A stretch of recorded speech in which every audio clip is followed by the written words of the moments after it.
Salut, salut, c'est CryptChain. Certains d'entre vous ont peut-être déjà vu cette image. C'est une théorie bullish qui circule sur le net en ce moment. C'est la théorie de Wyckoff qui est appliquée sur le cours de BTC.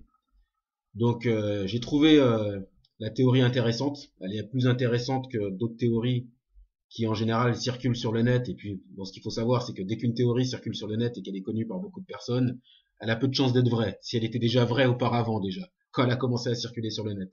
Mais là, ce qui se passe avec cette théorie, c'est que c'est pas une théorie. Enfin, Wyckoff, c'est quelqu'un qui est assez connu. C'est ce qu'on va regarder d'ailleurs. Hop. Donc, qui est Wyckoff? Donc, qui est Richard Wyckoff? Donc, Richard Wyckoff, c'est l'un des techniciens, des analystes techniques légendaires, comme Charles Dow, celui qui a donné son nom à l'indice Dow Jones. Donc, c'est quelqu'un d'assez sérieux. Donc du coup, on va pas rentrer dans les détails de, de sa vie. Hein. Ce qu'on va se dire, c'est que c'était un grand théoricien de l'analyse technique, et on va regarder si il peut nous apporter des éléments. Donc on va regarder ça là. Hop. Donc déjà, ça nous donne quoi les cycles de Wyckoff? Qu'est-ce que ça nous dit? Ça nous dit qu'il y a, ce qu'on avait déjà vu dans les premières vidéos de formation, ça nous dit qu'il y a il y a trois tendances. Il y a la tendance haussière, il y a la tendance baissière, et il y a les phases où les prix évoluent dans un range. Sauf que quand le prix évolue dans un range, on sait jamais trop, enfin on peut savoir, mais disons que la question se pose, est-ce qu'on est dans une phase d'accumulation où c'est le smart money qui prend de l'argent pour pouvoir vendre ensuite suite à la hausse, ou est-ce qu'on est dans une phase de distribution où c'est le smart money qui vend au grand public qui vient d'arriver et qui commence à être intéressé parce qu'il a vu que les prix étaient en train de progresser. Donc c'est toujours ça, la tendance haussière, la tendance baissière, les prix qui évoluent dans un range, mais la question qui se pose, et qui est importante, sommes-nous dans une phase de distribution ou sommes-nous dans une phase d'accumulation? Donc voilà les principes des cycles de Wyckoff. Donc moi j'aime bien les théories qui sont simples, qui partent pas dans tous les sens, et la sienne, elle a l'air plutôt pas mal. Donc on va regarder un peu ça. Donc accumulation, c'est ce qu'on définissait là. C'est le smart money qui cherche à acheter à des prix plutôt corrects et qui parfois peut regarder si la ligne de support n'est pas percée, parce que le smart money c'est aussi du big money. Donc du coup c'est regarder s'il n'y a pas des phases qui percent la ligne de support pour pouvoir recharger à des prix encore moins élevés. Donc la tendance haussière, à un certain niveau, le public est intéressé et commence à rentrer. Le smart money vend au public. Et la phase de distribution. Ben voilà, c'était ça, la phase de distribution. Juste à la fin, la phase de distribution, qu'est-ce qu'elle indique? Elle indique la fin de la période haussière. Bon, de toute façon, maintenant, c'est des éléments qu'on commence à bien connaître depuis le temps qu'on est dans les cryptos. Et ensuite, voilà, c'est la phase baissière. Donc voilà, c'est ce qu'on disait aussi. Il n'est pas toujours possible de distinguer, enfin de dire vraiment avec certitude, avec 100% de certitude, si on est dans une phase d'accumulation ou dans une phase de distribution, qu'on est dans un range, on va dire, horizontal. Donc voilà. Ensuite, bon, je vais pas rentrer dans les détails. Bon, ça, c'est ce qu'on connaît déjà. Hein. Des intérêts, personne ne se soucie. Personne ne se soucie pour l'instant du prix. Ben non, le prix doit pas être la tendance va pas durer. Oula, on commence à y croire, on commence à dire si, peut-être qu'il y a moyen que ça dure. Là, boum, on commence à être dans le FOMO, le fear of missing out.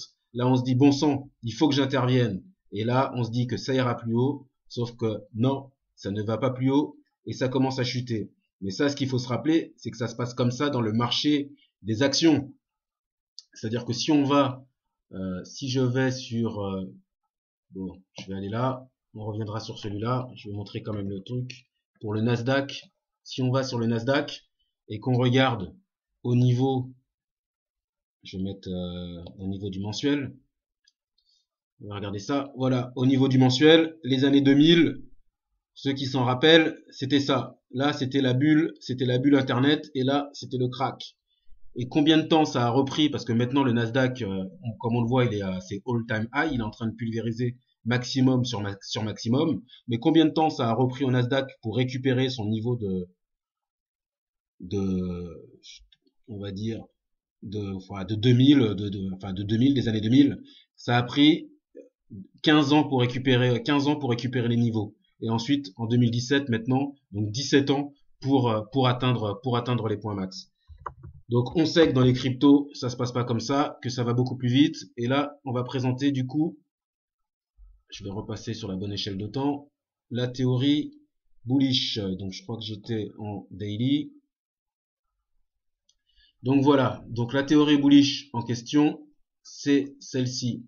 Donc là, on est sur le document qui présente un peu la méthode Wyckoff. Donc on va regarder ça en détail pour pouvoir appliquer étape par étape. Bon, ça c'est ce qu'on a vu. On a vu qu'il y a plusieurs, donc la phase horizontale qui sont soit l'accumulation, soit la distribution. Selon qu'on se situe, accumulation quand on est dans une zone de prix bas et distribution quand on est dans une zone de prix haut. Ensuite, ça c'est le mouvement du prix, le mouvement qu'on arrive à approcher avec la moyenne mobile. Et la ligne rouge, rouge foncé, c'est la tendance dominante. Et on sait que les tendances dominantes, c'est pour ça qu'on zoome à chaque fois de petites échelles de temps à des échelles de temps de plus en plus grandes. On sait qu'elles se décomposent elles-mêmes en plusieurs tendances. Donc ça, on l'a déjà vu, on connaît, on va pas s'éterniser dessus. On va passer directement sur les différentes étapes, sur les différents événements Wyckoff. Donc Wyckoff, c'est ça. Donc comme on le voit ici, on va essayer d'appliquer point par point chacun des éléments. Donc on a une première phase qui correspond au support préliminaire. Donc on voit qu'on a la zone de support ici. Il y a deux zones de support. Donc c'est des zones, hein, cette fois-ci c'est pas des droites pour que ce soit un peu plus flou, un peu plus large on va dire. Donc deux zones de support qu'on va comparer au graphe de BTC. Donc le graphe de BTC, on a tracé une première zone de support ici et une deuxième zone de support ici. Si on fait la comparaison là, on voit qu'ici ils disent le support préliminaire. Donc le support préliminaire, je l'ai indiqué ici. Ensuite, ils nous mettent le selling climax, donc un climax des ventes, donc un point de vente, un niveau de vente maximum. Donc on le voit qu'il est ici. Il y a d'abord le support préliminaire, ensuite on arrive au climax de vente à partir de la zone, on va dire supérieure, sur le point supérieur de la zone de support. Donc on va regarder si ça correspond au graphe de BTC. Donc qu'est-ce qu'on voit ici? Donc le selling climax, si vous regardez bien, le 5 février, on avait un RSI qui était à 27. Donc on était dans les oversold. Je vais essayer de l'agrandir ici. Voilà, on était dans les oversold. Donc jusque là, ça va. Ensuite, qu'est-ce qu'on avait? On avait le point 3, rallye automatique. Donc support préliminaire, climax selling, donc point de vente maximum. Ensuite AR, donc après c'est comme je le disais déjà dans d'autres vidéos, quand on a des points de vente qui sont comme ça, des pressions vendeuses très fortes, on a des figures en V, des V-shape recovery. Ça veut dire la pression vendeuse, la remontée est aussi puissante qu'a été la descente. Après on part pas vers des all-time high, hein, mais ça fait des mouvements de bonne amplitude. Donc on va regarder ça si on a eu un automatique, un rallye automatique, une montée automatique. Donc on est descendu, on est remonté. Donc ici j'ai mis le rallye automatique. Ensuite, ici, qu'est-ce qu'on avait? On avait un second test. Donc les prix revisitent à nouveau, se rapprochent à nouveau de l'ère où on avait eu des niveaux de vente maximum. Donc on va regarder ça.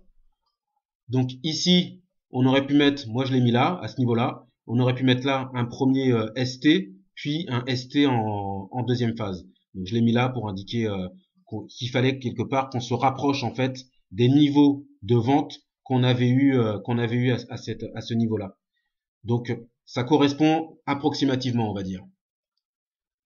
Donc on est passé du support préliminaire au point de vente maximum.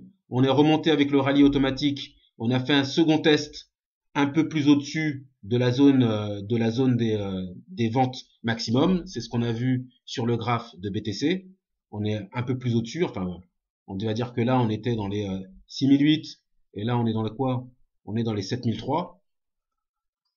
Donc, ensuite, qu'est-ce qu'on a? Ensuite, on a le creek, le ruisseau. Donc, est-ce qu'on peut faire une analogie, un rapprochement avec le graphe de BTC? Donc, il y a la remontée comme ça, et il y a le ruisseau. Si on regarde, est-ce que ça correspond un petit peu? La remontée ici, elle est plus violente, mais on a bien cette forme. Ça suit bien, grosso modo, ça suit bien un peu la même image. Donc ici, on a le ruisseau. Et ensuite, on arrive dans la zone Wyckoff buy zone, zone d'achat. Donc, si on regarde ici, c'est la zone là. Donc, on a d'abord eu la première zone qui était la zone A. On a eu la deuxième zone qui était la zone B. Maintenant, c'est la zone dans laquelle on se situe depuis le 9 juin, donc depuis la semaine dernière. Et là, la question qu'on se pose, c'est du coup, si on regarde, pour rester dans l'analogie, le spring, la période des vacances, jusqu'où elle va aller? Parce que là, on voit qu'on passe en dessous de la zone de support, et c'est ce qui est en train de se passer sur BTC. Enfin, c'est en train de se passer. On était en train de passer, on est à l'intérieur de la zone de support. On ne sait pas encore si on va passer en dessous ou pas.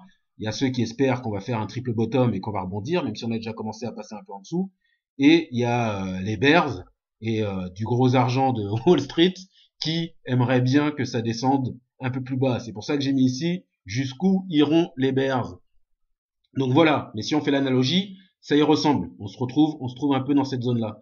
Et donc après cette zone-là, qu'est-ce que ça nous indique? Qu'est-ce qu'il nous dit Wyckoff? Donc après cette zone-là, il nous dit SOS. Donc SOS pour Spring or Checkout. Donc Spring, les vacances. Checkout, bon je le traduirai par secousse. On va dire qu'après, on a déjà vu ici le V, le V bottom, on va dire. Donc la récupération en V qu'on avait eu ici, qu'on était dans la zone de selling climax. Vous imaginez bien que là, si on descend encore plus bas au niveau des ventes, alors qu'on commence déjà à être dans les... bon, on est remonté des oversold, on était dans les oversold, et puis avec les petites news qu'on a vues ces derniers temps, on est remonté des oversold. Mais si on redescend et qu'on arrive sur une figure qui a la même forme, si BTC nous fait la même configuration que là, on se retrouvera dans une zone de vente assez très en oversold, dans un violent oversold, et du coup on pourrait effectivement s'attendre à une brusque remontée en V. Donc bref, parce qu'on est déjà à 12 minutes, donc là ça nous dit quoi? Ça nous dit donc spring or checkout. Ensuite ça nous indique qu'on arrive jusque le LPS, c'est quoi? C'est les derniers points de support. Ensuite à nouveau spring or checkout, dernier point de support et remontée. Et tout ça, si on regarde ça sur le graphe ici, donc faudra voir jusqu'où iront les bears. Ensuite, ça nous indique, donc c'est la théorie bullish, hein, ça nous indique une remontée ici à l'approche. Donc j'ai quand même mis la droite des 10 000 $ parce que c'est quand même une ligne qui sera importante. Donc là, ça nous fait remonter au-dessus des 10 000 $. Je trouve que ça arrive un peu tôt quand même fin juin, mais on va dire dans la zone de juillet. Enfin moi je mettrais plus ça comme ça quoi. Hop. Hop.